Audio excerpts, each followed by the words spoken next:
Okay, so guys, I wanted to go over with you this morning. We talked about yesterday, and Fred just mentioned about frustrations, with certain situations with customers. And that specific deal, we had a couple of days invested in, the salesperson, the customer, that kind of stuff.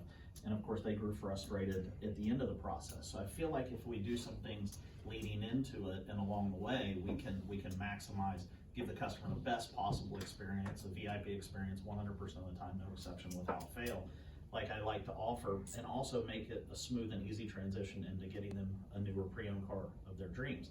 So Clancy, let me ask you, if a consumer tells you, a customer says, hey, I've got, had some credit troubles in my past or some things like that, how do you typically respond to that? You're still going to act positive about it, but maybe you keep that in mind, like he was talking with Stips, you're going to up front, maybe when you come in, maybe bring this stuff with you and prep them that there may be some extra stuff to do along the way. Sure. So this morning I wanted to walk through this, and these guys have all seen this, like seen me do it with a customer, but I also want to do it in the class, and I want you guys to be able to do it almost verbatim like I do. So when you feel a customer tell you, or hear a customer tell you, I've had some bumps on the road in the past, of course what you want to do is find common ground with them. Like I tell customers, hey, I went through a divorce years ago, it's a bad situation, and typically customers will shake their head and say, yeah, me too, because we've all been through something in our life, right? Everybody's been through something that was not a fun situation. So I like to tell customers something like this, Clancy. I say, it helps me to remember when I find that consumers need help, the first thing I tell them is, listen, I'm here to help you. I'm the perfect person to do so. The first thing I want you to know is that you're going to be approved today. You're going to be approved. I'm going to show you a way that you can drive home a vehicle. Absolutely, okay? And it helps me to remember them by writing them down like this. I call this SWAT.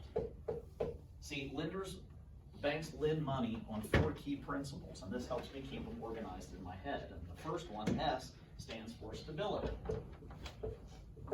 This is stability at your residence or stability at your workplace. Ideally, a bank likes to see 3 years. So if you've been on your job 3 years, or lived at your home for 3 years, then those are ideal situations for the bank.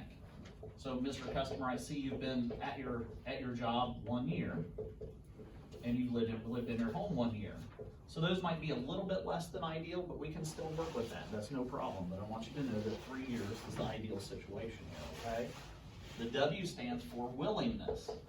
This is willingness to be flexible on what type of vehicle. A lot of customers come in and they want a 4-wheel drive crew cab truck, and we know that sometimes an SUV or a car is a better starter vehicle to rebuild their credit history, because it's just as much about rebuilding their credit to live a better life in the future, to be able to buy a car, to have credit cards, whatever the case may be, instead of just getting them a car today. I feel like it's a lot more beneficial to pitch to a customer a better future in every manner, not just driving home a car today, right? Because it can change their life.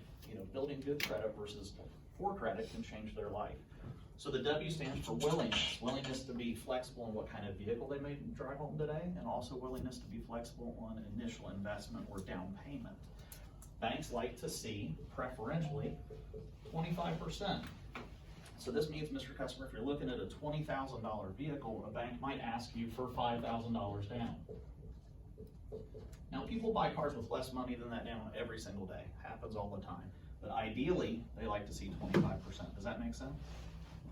Also, willingness to be flexible in what kind of monthly investment. I mean, we all know you like to be at $300 a month, but sometimes these loans are shorter term. Instead of 72 months, they might ask you to do 60 months to mitigate the risk or to reduce the risk for the lender, right?